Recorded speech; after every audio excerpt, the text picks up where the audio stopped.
也那34席无分区的立委这个结果，国民党甲民进党是拢摕到13席，民众党摕到8席，三个党拢无过半。不过时代力量、亲民党甲台湾基进这小党政党票流失，这届是拢无摕到无分区的席次。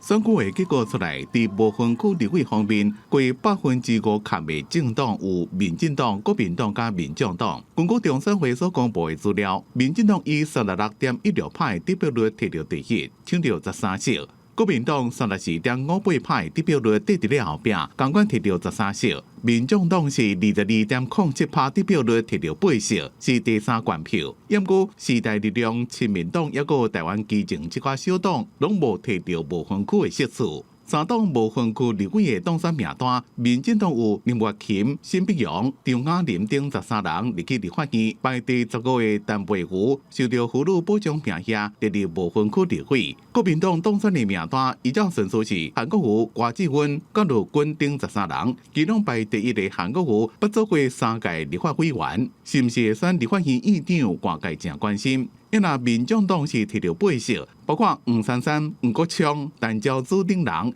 以后将会是关键少数。即便选举出现分裂投票，民进党、民众党的政党票拢比总统票较少，国民党的政党票是悬过总统票，立法院三党拢无过半，进入一个新建国时代。